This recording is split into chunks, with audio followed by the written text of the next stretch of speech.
നമസ്കാരം, എന്റെ പേര് പ്രദീപ് ചള്ളിയിൽ, കൊടുങ്ങല്ലൂർ സ്വദേശിയാണ്. വളർന്നതെല്ലാം തമിഴ്നാട്ടിലും മധുരൈ കാമരാജ് യൂണിവേഴ്സിറ്റിയിൽ ക്യാൻസർ ബയോളജിയിൽ PhD എടുത്തു. അതിനുശേഷം റോസ്വെൽ പാർക്ക് ക്യാൻസർ ഇൻസ്റ്റിറ്റ്യൂട്ട് എന്ന് ന്യൂയോർക്ക് ബഫലോയിലുള്ള ആദ്യത്തെ ക്യാൻസർ ഹോസ്പിറ്റലിൽ പോസ്റ്റ് ഡോക്ടർ ഫെലോ ആയിട്ട് 2 വർഷം ജോലി ചെയ്തു. ഞാൻ വർക്ക് ചെയ്തിരുന്നത് കുട്ടികൾക്ക്, ചെറിയ കുട്ടികൾക്ക് 3 മാസം 4 മാസം പ്രായമുള്ള കുട്ടികൾക്ക് വരുന്ന പീഡിയാട്രിക് ലുക്കീമിയ, അതിലാണ് വർക്ക് ചെയ്തിരുന്നത്. അവിടെ ഞാൻ വർക്ക് ചെയ്യുന്ന ഗവേഷണവും അതിന് കൊടുക്കുന്ന കീമോതെറാപ്പി മരുന്നത് ഈ രോഗികൾക്ക്, ഈ കൊച്ചു കുട്ടികൾക്ക് ക്യാൻസർ ഉണ്ടായതിനു ശേഷം കീമോതെറാപ്പി കൊടുത്ത് 1 വർഷം കഴിഞ്ഞ് വീണ്ടും അവർക്ക് ക്യാൻസർ വരുന്നുണ്ട്. അപ്പോൾ ആ സമയത്ത് ഇത് 1997 ആയിരുന്നു. ആ സമയത്ത് എന്തായിരുന്നു ധാരണയെങ്കിൽ എല്ലാ ഡോക്ടർമാർക്കും ആ പഴയ ക്യാൻസർ തിരിച്ചു വരുന്നതായിട്ടാണ് അവർ വിശ്വസിച്ചിരുന്നത്.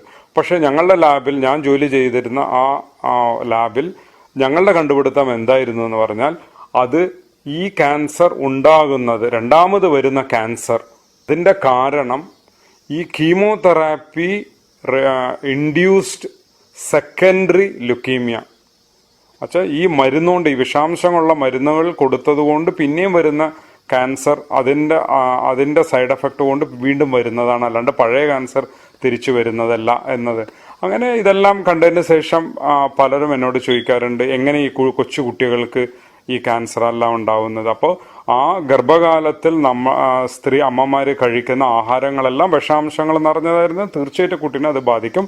ഇത് ഇപ്പോൾ ഒരുപാട് റിസർച്ചുകൾ വരുന്നുണ്ട്. ഞാൻ അതിൻ്റെ റെഫറൻസ് നിങ്ങൾക്ക് സയന്റിഫിക് ആയിട്ട് നടന്ന ആ പഠനങ്ങളുടെ ലിസ്റ്റ് ഞാൻ ഈ വീഡിയോയിലൂടെ ഞാൻ തരാം. 2 വർഷത്തിന് ശേഷം ഞാൻ ഒരു ഫുഡ് ടെസ്റ്റിംഗ് കമ്പനിയിലേക്ക് മാറി. ഇപ്പോൾ 14 വർഷമായിട്ട് ഈ ബയോടെക്നോളജി കമ്പനിയിൽ സീനിയർ സയൻറ്റിസ്റ്റായിട്ട് വർക്ക് ചെയ്യുന്നു.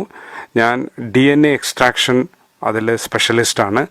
ഏത് ഭക്ഷണത്തിൽ നിന്നും DNA വേർതിരിച്ചെടുക്കാൻ ഉള്ള ടെക്നോളജിയാണ് ഡെവലപ്പ് ചെയ്തത്. അതിലൂടെ എന്തെങ്കിലും ഫുഡുകളിൽ മായമോ അഡൾട്രേഷനോ അങ്ങനെ ചെയ്യുകയാണെങ്കിൽ അത് തീർച്ചയായിട്ടും കണ്ടുപിടിക്കാൻ പറ്റും.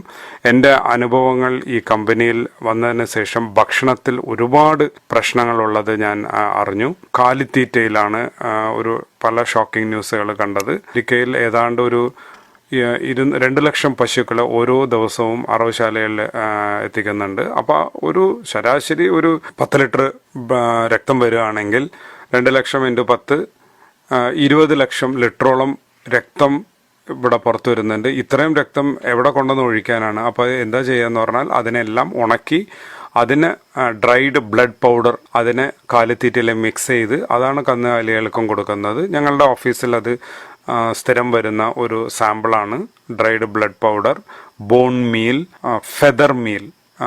എത്രയോ ലക്ഷം കോഴികളെയും വാൻകോഴികളെയും കൊല്ലുന്നുണ്ട്. അതിൻ്റെ തൂവലെല്ലാം ഒന്നും വേസ്റ്റ് ആക്കുന്നില്ല.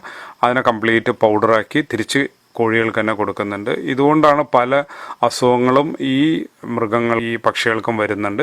അതെല്ലാം കഴിക്കുന്ന മനുഷ്യർക്കും തീർച്ചയായിട്ടും അതിൻ്റെതായ പ്രശ്നങ്ങളുണ്ടാകും. നമ്മളുടെ തലമുടി പോലും അതിനെയും പ്രോസസ്സ് ചെയ്ത് അതിൽ നിന്ന് ഉണ്ടാക്കുന്ന പ്രോട്ടീനാണ് പല ഫുഡുകളിലും ചേർക്കുന്നത്. പിന്നെ പല ടോണിക്കുകളിലും TV കാണുന്ന പല ഭക്ഷണങ്ങളിലും കാൽഷ്യം ഉള്ള സോഴ്സ് മിക്കതും ബോൺ മീൽ, എല്ലുപൊടി ഞങ്ങൾക്ക് വരുന്ന സാമ്പിളാണ്. ആ ബോൺ മീലിലൂടെ എടുത്താണ് കാൽഷ്യം ഉപയോഗിക്കുന്നത്. പല ഫുഡ് ഫ്ലേവറുകളും ടെസ്റ്റ് ചെയ്യാൻ ഞങ്ങളുടെ കമ്പനിയിൽ വരും. ഈ 14 കൊല്ലത്തിൽ ഞാൻ അറിയുന്നത് ഇത്രയും സാധനങ്ങളെല്ലാം ഭക്ഷണങ്ങളിൽ മിക്സ് ചെയ്യുന്നുണ്ട്, പല ഭക്ഷണങ്ങളിൽ. അപ്പോൾ കഴിയുന്നത് പാക്കറ്റ് ഫുഡുകളോ പാക്കറ്റിലിരിക്കുന്ന വസ്തുക്കളോ ഒന്നും ഉപയോഗിക്കാൻ പാടില്ല എന്ന് ഉള്ള ഇതിലാണ് ഞാനും കഴിയുന്നത് ഓർഗാനിക് ഫുഡുകളാണ് ഉപയോഗിക്കുന്നത്.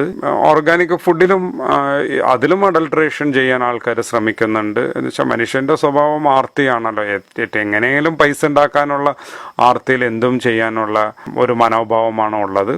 പക്ഷെ അതിൽ നമ്മൾ കോമൺ സെൻസ് ഉപയോഗിച്ച് ചില ഓർഗാനിക് ഫുഡുകളെല്ലാം നമ്മൾ നോക്കിയെടുത്ത് അതെല്ലാം ഉപയോഗിക്കുന്നുണ്ട്. ഇത് സൈറ്റുകളിലും മറ്റേ മീഡിയയിലും എല്ലാം പറയുന്നുണ്ട്. അതെല്ലാം വാസ്തവമാണ്. ഗംസ് ഇതെല്ലാം ടെസ്റ്റ് ചെയ്യാൻ വരുന്നതാണ്. ഫുഡുകളിൽ മിക്സ് ചെയ്യുന്നുണ്ട്.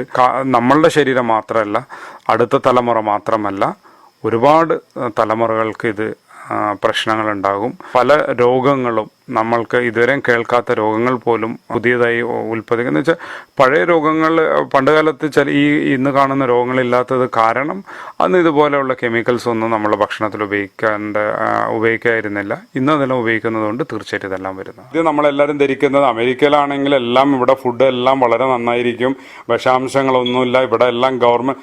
പക്ഷേ സത്യം അതല്ല. ഒരുപാട് പഠിച്ചതുകൊണ്ട് മാത്രം ആർക്കും ആ അറിവോ കോമൺ സെൻസോ ഉണ്ടായിന്ന് വരില്ല. കോമൺ സെൻസ് ഉണ്ടാവണമെങ്കിൽ അത് സ്വയം പ്രയത്നിക്കണം.